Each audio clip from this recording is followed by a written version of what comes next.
Cada vez que se presenta una nueva tecnología siempre hay un miedo o un recelo o alguien que inclusive se aprovecha de este tipo de circunstancias, de este tipo de, diríamos, ignorancia de la gente para poder hacer negocio.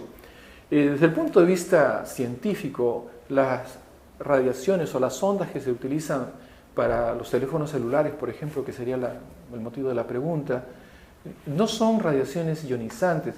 El cáncer es producido, es básicamente una enfermedad del ADN, de los cromosomas, que se parten y no se pueden recomponer, porque a veces faltan algunas enzimas, etcétera, especialmente en personas de edad.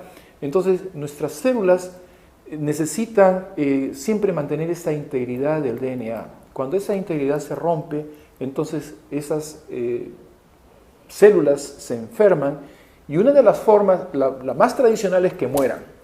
Pero existe un pequeño porcentaje de esas células que han mutado o han cambiado la estructura de su DNA, que empiezan a crecer en forma descontrolada.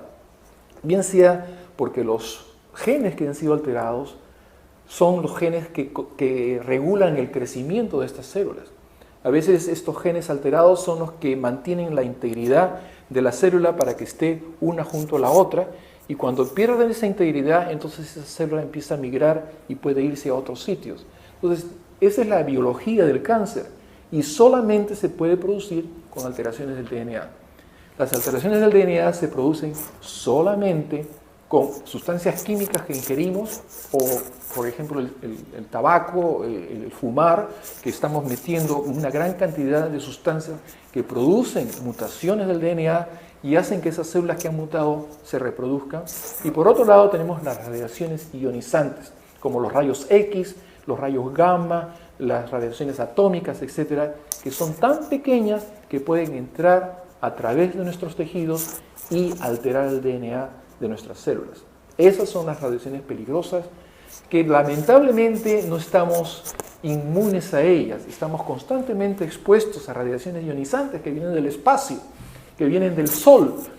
Y ya nuestra biología se ha acostumbrado a constantemente estar reparando este tipo de DNA.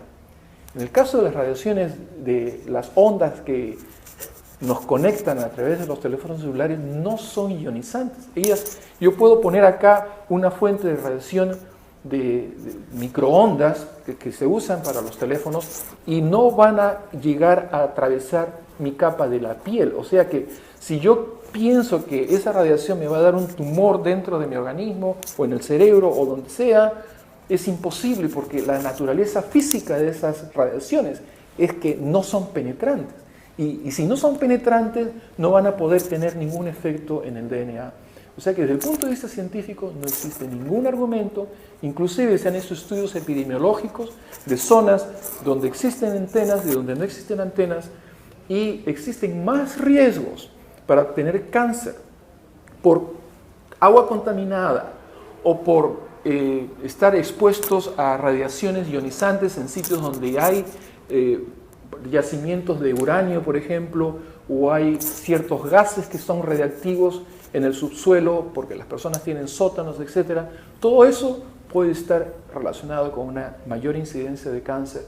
Pero en el caso de las radiaciones de las antenas de los teléfonos, la televisión, la radio, hemos estado ya ¿cuántos años expuestos a radiaciones de televisión, de radio, etcétera, que no logran penetrar el tejido y no tiene ninguna razón para que la gente se asuste de que estas pueden ser causas de cáncer?